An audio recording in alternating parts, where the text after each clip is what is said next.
Saudações, queridos alunos do segundo ano. Estamos aí então para mais uma aula de filosofia e hoje nós temos como tema ser livre. É o senso da liberdade, é a nossa noção de liberdade que nós vamos poder falar aqui mais um pouco.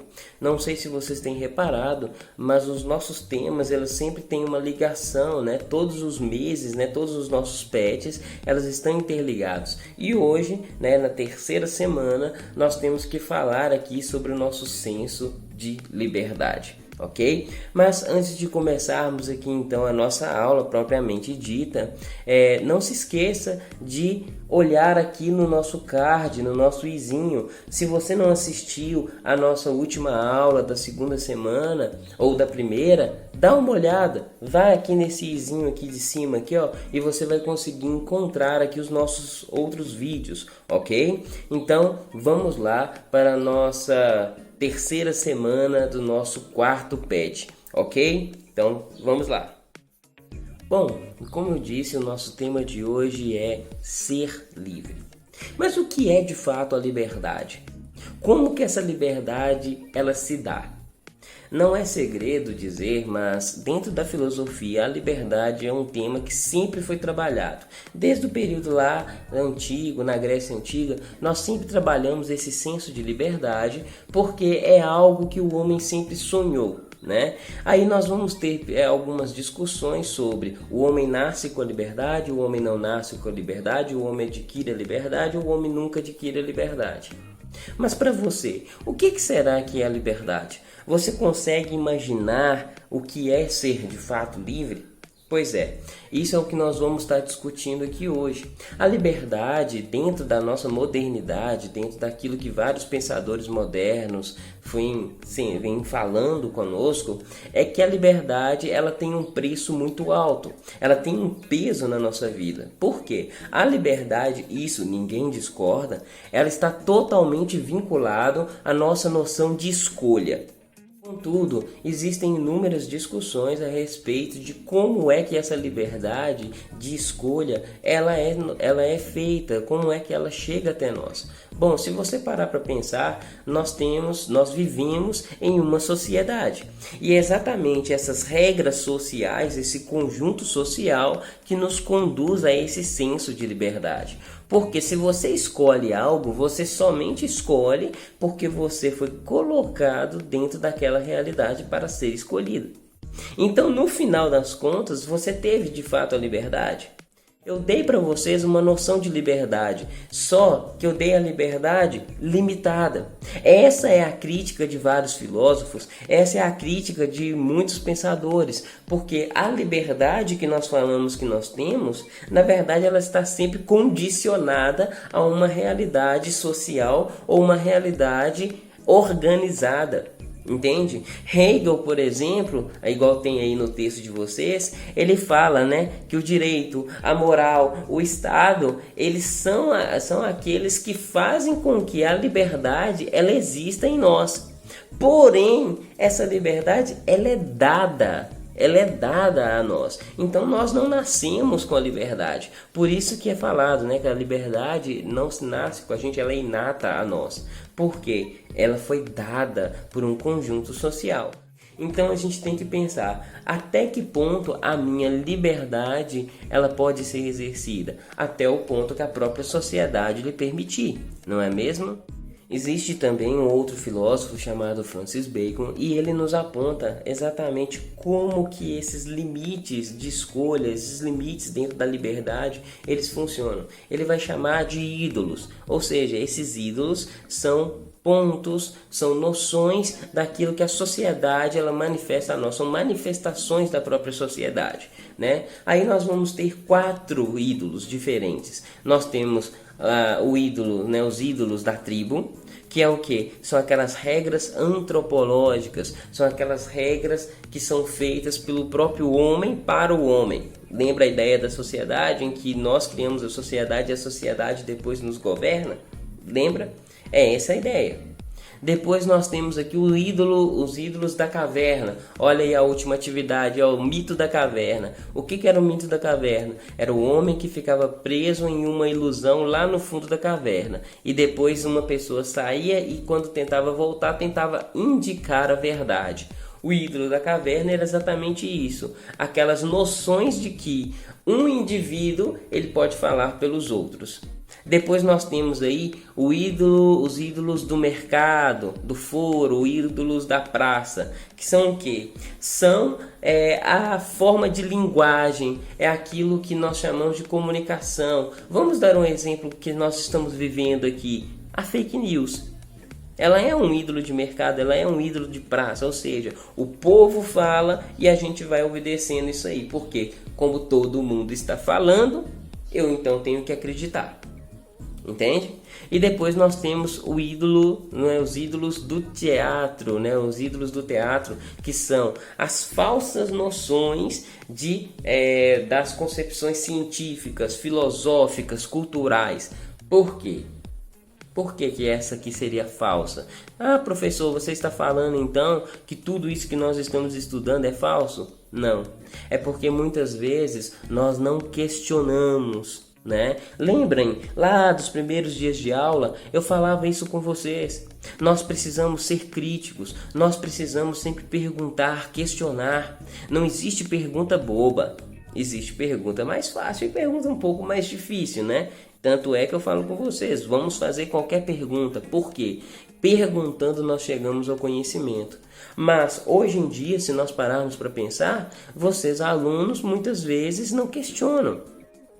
Nós falamos as coisas e vocês levam aquilo como verdade absoluta. E nós precisamos o quê? Questionar. Não estou falando você para duvidar da autoridade dos professores em sala de aula. Não é isso. Mas é necessário que você tenha uma crítica própria. Que você tenha um buscar do conhecimento próprio. Isso é o saber criticar. Criticar não é falar mal. Criticar é correr atrás. Tentar buscar uma compreensão melhor sobre as coisas. Então Francis Bacon aí, ele não estava errado, né, em pensar que o homem, a sociedade, ela vai trazer uma ilusão. O princípio de você ouvir uma única pessoa também traz uma ilusão.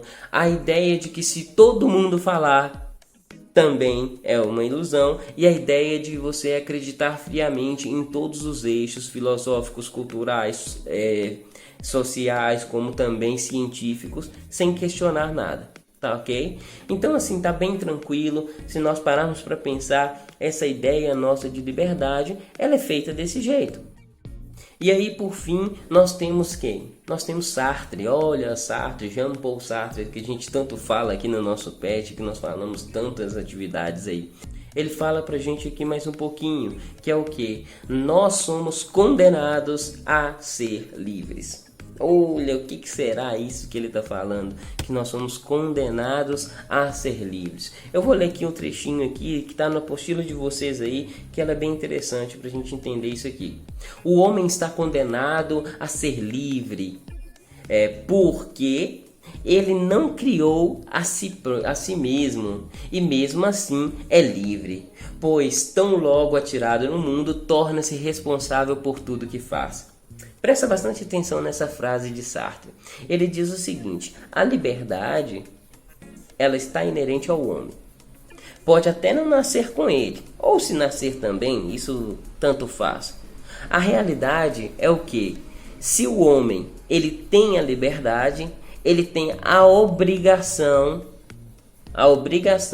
de fazer escolhas. E muitas vezes fazer escolhas é algo muito doloroso, é algo penoso. Se você parar e pensar sobre isso, você vai notar que as escolhas em si, elas sempre é como se fosse uma moeda, as duas faces. Se você escolhe uma face, automaticamente você exclui a outra. Essa é a nossa noção de liberdade. Porém, aí é que entra uma noção moral. Porque você vai aprender a escolher aquilo que é certo e aquilo que é errado, aquilo que é bom e aquilo que é ruim. Então, quando nós falamos sobre a noção de liberdade, automaticamente nós estamos dando também a ideia de escolha entre aquilo que é correto e entre aquilo que é errado. Para Sartre, aquilo que é pesado é exatamente porque você sempre vai ter que tomar as decisões. E a partir do momento que você deixa o outro tomar as decisões para você, você está abrindo mão de parte de você mesmo, que é o senso de liberdade. Entende? Então, enfim, resumindo todo esse nosso pensamento, seja de Hegel, seja de Bacon, seja de Sartre, o que eles querem dizer é: a nossa liberdade, ela existe. Nós somos livres, mas ela existe um preço, ela existe um peso. Ora, o peso está em que você não controla totalmente a sua liberdade, porque ela é limitada por eixos sociais, eixos antropológicos, eixos científicos, eixos morais.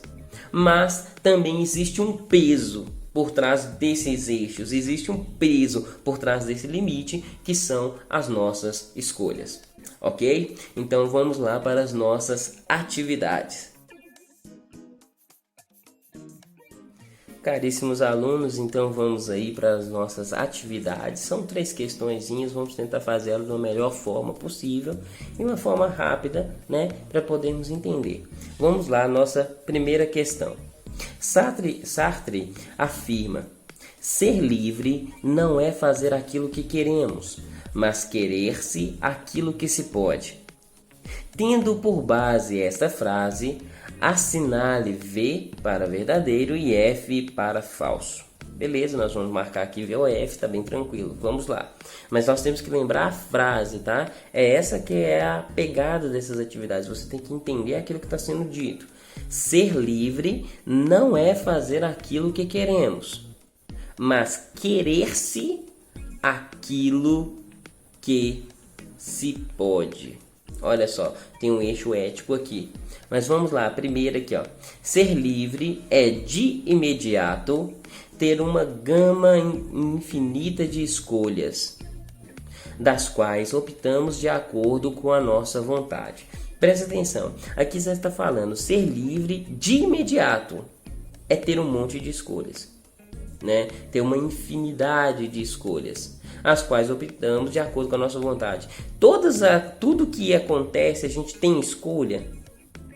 Não, aqui tá, na frase acabou de dizer isso, ó. Ser livre não é fazer o que queremos. Então a gente não pode fazer segundo a nossa vontade. Você pode até ter um monte de coisa, mas não significa que tudo você vai fazer de acordo com a sua vontade. Ok? Então essa é falsa. Ser livre é usar a razão de forma autônoma, avaliando todas as circunstâncias de uma escolha. Tá certa. Quem vai decidir as escolhas de acordo, né, com aquilo que você pode ou não é você é autônomo. Então, tá certo. Ser livre é fazer aquilo que queremos, sem nos importar com as consequências, nos lançando ao acaso da realidade. Ou seja, eu vou tomar minhas escolhas, não tô nem aí o que vai acontecer. É falso, né? Tá bem tranquilo essa aí. Ser livre é ser responsável, é estar consciente de nossas escolhas e suas implicações, é ser senhor do próprio destino. Essa última partezinha, ser senhor do próprio destino, é o que me pegou um pouquinho, eu vou admitir. Ela me travou, porque você é senhor do seu destino? Depende do que nós estamos entendendo aqui de destino. Mas a frase em si ela está correta. Olha só, ser livre é ser responsável. É por isso que lá na frase de Sartre nós temos, ó, mas querer-se aquilo que se pode. Ou seja, você pode escolher dentro de uma liga de responsabilidades, dentro de um entorno daquilo que se pode fazer. É estar consciente. Então essa aí é verdadeira, ok? A última: ser livre é entender que podemos nos ganhar e ou nos perder e determinar o que nos convém ou não. Tá certo, né? Quando aqui a gente fala, né, o que se pode, é dizer o seguinte: olha, existe um monte de coisa no mundo, mas você vai ter que ver o que você pode ou não fazer, o que convém ou não fazer. Entende? E no final das contas, as suas escolhas é que vão fazer você vencer ou não na vida. Né? Então essa também é verdadeira. Então aqui, observando as nossas escolhas, da marcação das alternativas acima, temos a seguinte sequência: a letra C, FV, FVV, ok? Então, tá aí, vamos para a nossa segunda questão. Vamos lá, a nossa questão 2. O filósofo Francis Bacon aponta a existência de ídolos que muitas vezes nos escravizam e nos impedem de conhecer as coisas tal como são e, por conseguinte, perdermos a nossa liberdade. Lembrando, né, aquilo que eu disse lá na aula, os ídolos são eixos sociais, são eixos de realidade que nós vivemos, né, e é ela que nos traz o limite da nossa liberdade. Pesquise sobre esse tema e, através da compreensão do mesmo, associe a segunda coluna de acordo com a primeira, né? Então, aqui, primeira coisa que nós vamos fazer, vamos colocar aqui a ordem, né, desses nossos ídolos aqui, belezinha? Vamos lá, vamos colocar a ordem aqui. Agora a gente vai fazer a associação entre um e outro, ok? Vamos lá. O time que torço é o melhor do mundo e não há outro. Ou seja, você decide que o seu time é o melhor de todos. E porque você decidiu, nenhum mais é importante. Mas aí tem outra pessoa que também pode fazer a mesma coisa e começa a criar aí aquela rixa básica, né? Enfim, como que será, qual ídolo será que fala sobre isso, né? Aqui nós temos o ídolo da tribo. Ela diz que os nossos eixos sociais, aquilo que a sociedade ela decide, aquilo é uma das coisas que nos engana. Os ídolos da caverna, ela fala o seguinte: o pensamento individual é aquilo que faz com que você se engane, porque é uma pessoa que tem uma linha de pensamento e acha que deve passar isso para frente. Engraçado que essa parece, né? Bom, o ídolo aqui do mercado, do foro, da praça, é uma questão de comunicação, é uma questão de linguagem. Eu dei o exemplo lá da fake news, mas é quando você tem uma informação que é dita e, dependendo da forma como ela é dita, você interpreta de outro jeito, né? Ou você interpreta aquilo como verdade absoluta. E nós temos os ídolos do teatro, que é tranquilo também, que é falando sobre a ideia científica, filosófica, a forma como é colocado e você não questiona, tá bom? Então aqui, voltando nesse primeiro ponto, né? O time que torce é o melhor do mundo e não há outro, parece que é muito individual. Se é individual, entra de acordo com o ídolo da caverna. Então é o número 2. Por quê? É uma pessoa que disse algo e ele quer que aquilo ali seja a realidade suprema, não é? Vamos aqui para a segunda, que é o estilo.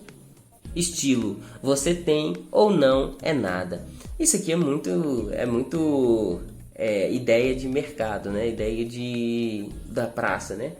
Foi dito uma linguagem que estilo. O que é o estilo? O estilo é a moda, é a forma como as pessoas são colocadas a sua aparência, né? Ou você tem ou você não é nada. Não, você é alguma coisa assim, né? Estilo é bem subjetivo. Então aqui a letra é o número 3, né? O nosso ídolo aqui de mercado. Nós temos aqui a outra.